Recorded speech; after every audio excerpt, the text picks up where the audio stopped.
کەناڵی ئاسمانی پەیام 14 ساڵ لە تەمەنی تێپەڕاند و پێنایە 15هەمین ساڵی کارکردنیەوە. لە 14 ساڵی تەمەنیدا پەیام بەوە ناسراوە کە هەردەمدا کۆکیکار لە مافەکانی هاوڵاتیان بۆ ئەمەرکەشی وەکو بنەمایەکی نەگۆڕ پەیڕەو کردووە کە ئەم بنەمایە لە شاشە و سۆشیاڵ میدیاوە ڕەنگی داوەتەوە. پەیام بە شاهێدی ئەوانەی بینەری بوون بە میدیایەکی بێر و ڕاشکاو دادەنرێت. ئەم تەکنیکی کارکردنەش لە دروشمی خودی کەناڵەکەەوە سەرچاوە دەگرێت کە ڕاستی و ڕاشکاویە.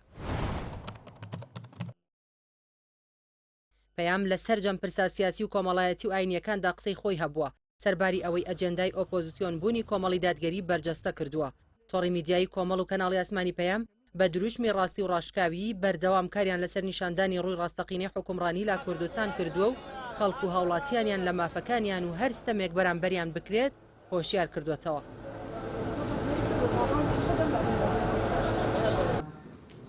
ئێمە لە کاری داهاتوومانە جەخ دەکەینەوە. پەیام لەگەڵ ئەوەی زمان حاڵی کۆمەڵی دادگەریە و ڕۆڵی ئۆپۆزیسیۆن بوونی ئەو حیزبە نیشان دەدات، بەڵام بەردەوام جەختی لە پیشەی بوونی کارەکانی و ڕەچاوکردنی پرەنسیپا ڕۆژنامەوانیەکان کردوێتەوە. بۆیە لە پێناو ئەو متمانەیی هاوڵاتیان پێیان هەیە سازشی لا بنەما پیشەیی و ڕۆژنامەوانیەکان نەکردووە.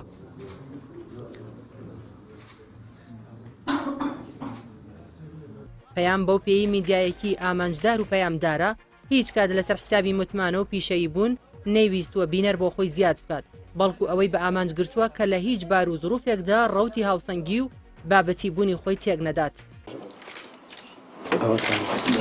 بسم الله الرحمن الرحيم توكلنا على الله العزيز الحميد. بە درێژایی 14 ساڵی ڕابردوو ئەوەی پەیامی پێدەناسرێتەوە ئامادەی تیمەکانی بۆ لەناو خەڵک و ناڕزایی چین و توێژەکان بۆ داواکردنی مافەکانیان و بەگژاچوونەوەی گەندەڵی و نادادی. ئەوە تیمەکانی پەیامن لە کاتی خۆپیشاندان و ناڕزاییەکاندا هەروەکو هاوڵاتیان لەسەر شەقام بوون و ڕوبەڕووی گرتن و زەبروزەنگی هێزە ئەمنیەکان بوونەتەوە.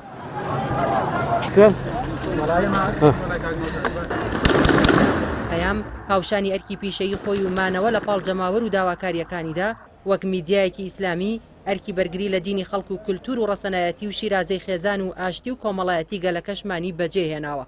لە نێو هەوڵەکان بۆ بەلاڕێدابردننی گەنجان و هاوردەکردنی بیر و ڕەفتاری نامۆ کە چەندین کەسایەتی و لایانی گوماناوی پێی هەڵدەستن، پەیام ئەو دیوارە پتەوە بووە کە هەوڵی داوە بەر بە هەر شەپۆلێکی گوماناوی بۆ شێواندنی بیر و باوەڕ و کللتوری گەلی کورد بگرێت. ئەمەشی بە ئەرکی ئاینی و بەرپرسیارەتی ئەخلاقی خۆی زانیوە.